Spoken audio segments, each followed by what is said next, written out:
बिस्मिल्लाहिर्रहमानिर्रहीम। अस्सलाम वालेकुम स्टूडेंट्स, उम्मीद करता हूँ खैर खैरियत से होंगे। स्टूडेंट्स, आज का जो हमारा टॉपिक है वो है पीएच स्केल। पीएच स्केल हमारे पास क्या चीज़ है, पीएच स्केल के कॉन्सेप्ट को हम किस तरह समझ सकते हैं और पीएच स्केल को केमिस्ट या जितने भी हमारे पास लैब होते हैं उनमें किस मकसद के लिए यूज़ किया जाता है। ठीक है स्टूडेंट्स, आज का हमारा टॉपिक यही है और इसमें मैं ये आप लोगों को बताऊंगा कि आप लोगों के पास एमसीक्यूज़ कहाँ से आ सकते हैं पेपर के हवाले से। आप लोगों के लिए यहाँ से क्वेश्चन किस तरह बन सकता है, क्वेश्चन कहाँ से आ सकता है और किस मेथड के साथ क्वेश्चन दे सकते हैं वो पेपर में। और अगर क्वेश्चन आ जाए तो उसको आप लोगों ने अटेम्प्ट किस तरीके से करना है, और क्वेश्चन को अगर शॉर्ट में आ जाए तो कितना लिखना है, और अगर लॉन्ग क्वेश्चन में आ जाए तो आप लोगों ने वहाँ पे क्या चेंजेस करने हैं, और टोटल नोट्स इस क्वेश्चंस में कितने लिखने हैं, कौन कौन से फैक्ट्स लिखने हैं, कौन कौन से इसके रिक्वायरमेंट्स है वो लिखने हैं आप लोगों ने, और इस टॉपिक को हम किस तरह समझ सकते हैं इजीली। तो सो स्टूडेंट्स, आए चलते हैं आज का हमारा जो लेक्चर है वो स्टार्ट करना है। पीएच स्केल हमारे पास है। पीएच स्केल, पीएच स्केल की सबसे पहले और इम्पोर्टेंट बात की थी कि डिस्कवरी इसकी कब हुई थी। पीएच स्केल की डिस्कवरी की तरफ अगर हम देखें तो आप लोग इसकी डिस्कवरी पे लिख सकते हैं कि this scale was discovered by a Danish biochemist. एक डैनिश बायोकेमिस्ट था जिनका नाम सोरेनसन था।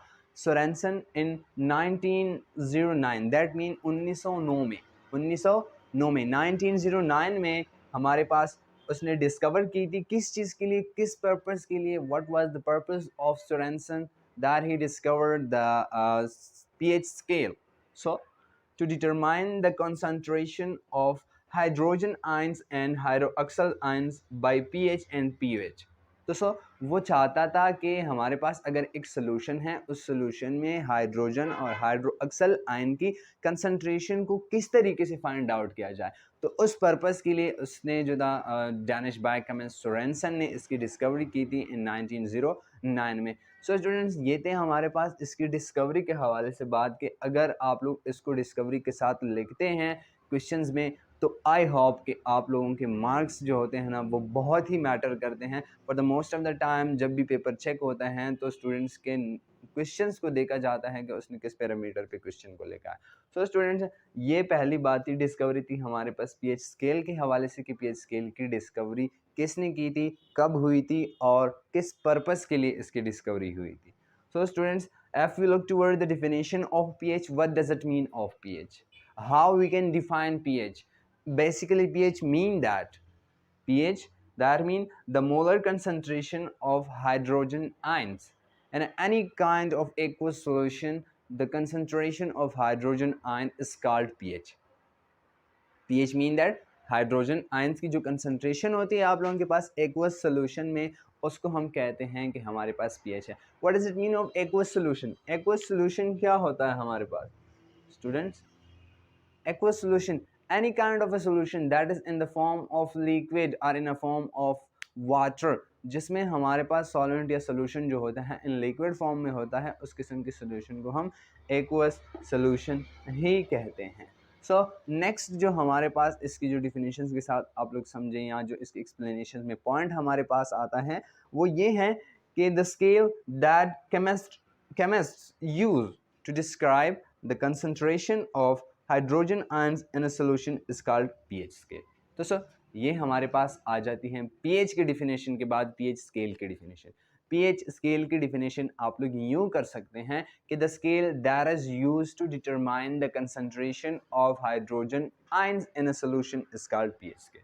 पीएच स्केल की डिफिनेशन थी ये। पीएच स्केल को जितने भी केमिस्ट होते हैं वो इस पर्पस के लिए यूज़ करते हैं कि अगर उनके पास किसी भी किस्म के किसी भी काइंड का कोई सोल्यूशन है तो सोल्यूशन में उनके पास हाइड्रोजन आयन की कंसंट्रेशन कितनी है। To determine the concentration of hydrogen ions they use the pH scale. PH scale की तरफ अगर हम देखें तो पीएच स्केल में हमारे पास like this, exactly same like this when we have a scale, तो उस पीएच स्केल पे भी हमारे पास नंबरिंग हुई होती है 0 से लेकर 14 तक। फ्रॉम 0 टू 14 तक हमारे पास वहाँ पे डिजिट्स होते हैं जो उन्होंने इस पर्पस के लिए बनाया होता है कि हमारे पास अगर कोई सोल्यूशन है तो उसका पीएच कितना आ रहा है। सो स्टूडेंट्स, ये था हमारे पास इसकी डिफिनेशन में फैक्ट्स।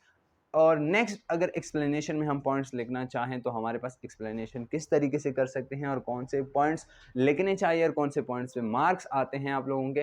तो स्टूडेंट्स, बात की जाए एक्सप्लेनेशन के हवाले से पीएच स्केल की, तो जो हमारे पास solution a solution that has the pH value, वो सोल्यूशन जिस सोल्यूशन की pH वैल्यू हमारे पास 7 होती है, 7 pH वैल्यू रखने वाली सोल्यूशन को कहा जाता है neutral solution. That mean a solution that has the pH value 7 will be a neutral solution.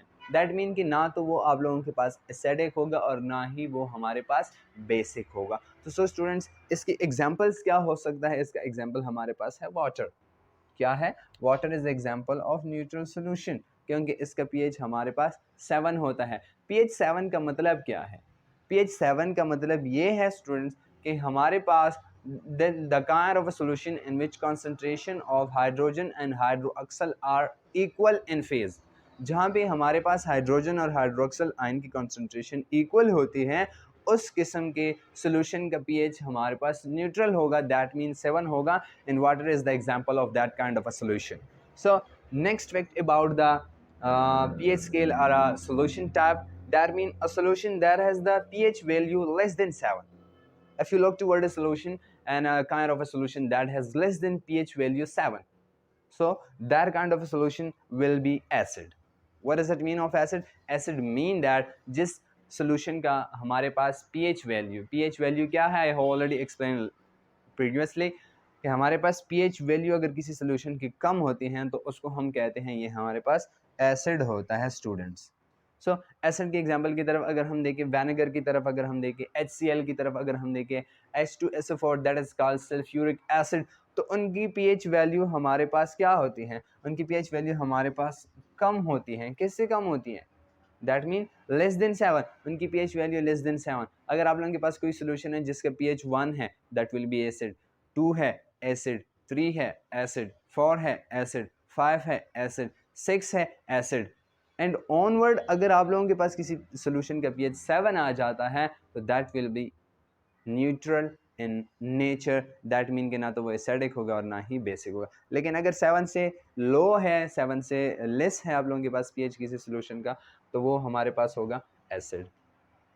No look toward the bases, यहाँ पे क्वेश्चन आ सकता है, कॉन्सेप्चुअल क्वेश्चन आप लोगों के ऐसे लो बेस बन सकते हैं। स्टूडेंट्स गौर से नोट करें इन क्वेश्चंस को कि आप लोगों के पास यहाँ पे एमसीक्यूज भी आ सकते हैं। एमसीक्यूज कैसे आ सकते हैं? एमसीक्यूज यूँ आ सकते हैं आप लोगों के पास कि bases have the pH value greater than 7, less than 7, equal than 7, all of these. तो स्टूडेंट्स यहाँ पे जो एमसीक्यूज हमारे पास बन सकता है वो मैं आप लोगों के साथ शेयर कर रहा हूँ। एमसीक्यूज हमारे पास बन सकता है, बेस में भी आप लोगों के साथ एमसीक्यूज बन सकता है पीएच के हवाले से कि इनका पीएच कितना होता है, ग्रेटर होता है या लोअर होता है, लेस होता है या इक्वल होता है। तो स्टूडेंट्स ये हमारे पास इसके बेस के पीएच के हवाले से थे। अगर बेस के पीएच के एग्जांपल्स की तरफ हम देखें तो सी वाटर को देखें, आप लोग बेकिंग सोडा को देखें, तो इनकी पीएच वैल्यू हमारे पास जो होती हैं वो ग्रेटर देन 7 होती हैं। सी वाटर का पीएच जो हमारे पास होता है वो 8 होता है, एंड बेकिंग सोडा का जो पीएच हमारे पास होता है वो 9 होता है हमारे पास स्टूडेंट्स। अब हमारे पास अगर किसी सोल्यूशन का पीएच 7 है, 8 है, 5 है, 3 है, 4 है, know what may be the next question? कैसे आ सकता है क्वेश्चन आप लोगों के लिए? तो so students the next question may be of like this के measurement of pH. So you can say like this measurement of pH. PH को मेजर कैसे करें, लाइक दिस मेजर कैसे करें, किस हवाले किस मेथड के थ्रू इसको मेजर किया जा सकता है?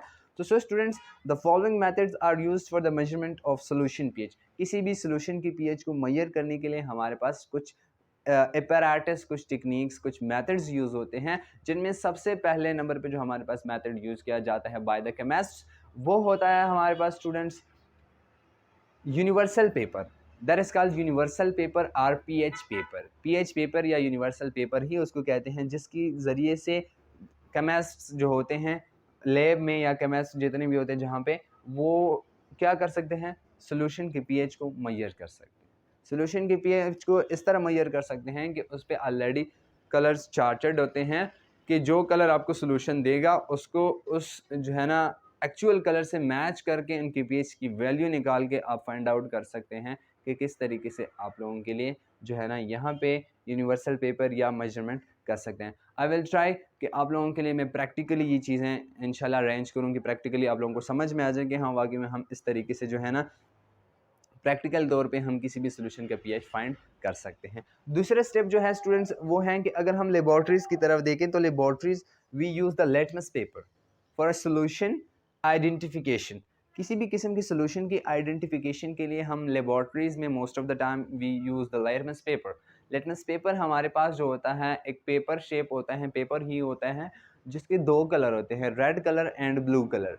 So, sir, how we can use the litmus paper and what may be the factors how we should to use the litmus paper and how they identify the solution. So, students, अगर हमारे पास litmus paper है blue litmus paper है हमने उसको किसी भी kind of solution में हमने डिप कर लिया, डुबो दिया, अगर वो हमारे पास solution blue litmus paper change हो जाता है, टर्न इनटू रेड कलर, वो रेड कलर में चेंज हो जाता है, तो सो दैट मीन कि वहां पे आप लोगों के पास सोल्यूशन क्या होगा, एसिड होगा। गौर से सुने, मैं रिपीट कर रहा हूं कि अगर ब्लू लिटमस पेपर है, ब्लू लिटमस पेपर है, आपने उसको सोल्यूशन में डिप किया, कोई आइडिया नहीं है कि सोल्यूशन किस किस्म का है, किस चीज़ का सोल्यूशन है, लेकिन आपने सोल्यूशन के अंदर डिप किया एंड आफ्टर सम टाइम उसका कलर रेड हो गया, तो you must to recognise, you must to get the idea that kind of a solution will be acid. तो वो सोल्यूशन क्या होगा स्टूडेंट्स, वो सोल्यूशन आप लोगों के पास एसिड ही होगा। और बेस का इसके अगेंस्ट होता है लाइक दिस कि अगर आपके पास रेड लिटमस पेपर है, आपने उसको सोल्यूशन में डिप किया और वो चेंज हो जाता है ब्लू कलर में, तो so that kind of a solution will B base. ये हमारे पास बेस और एसिड सोल्यूशन के आइडेंटिफिकेशन के लिए हम लिटमस पेपर को यूज़ करते हैं।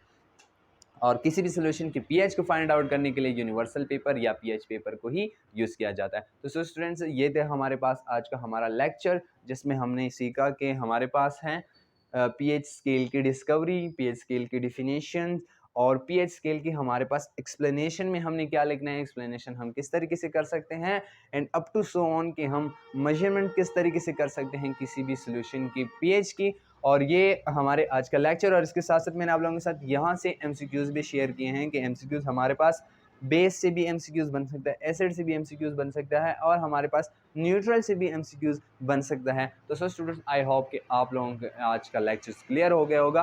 और अगर इसके अलावा भी किसी भी किस्म का क्वेश्चन है, कोई भी पॉइंट क्लियर नहीं है, आपको किसी टॉपिक में मसला आ रहा है, तो आप जो है ना मुझे कमेंट बॉक्स में भी जो है ना क्वेश्चंस कर सकते हैं। और तब तक के लिए थैंक यू सो मच।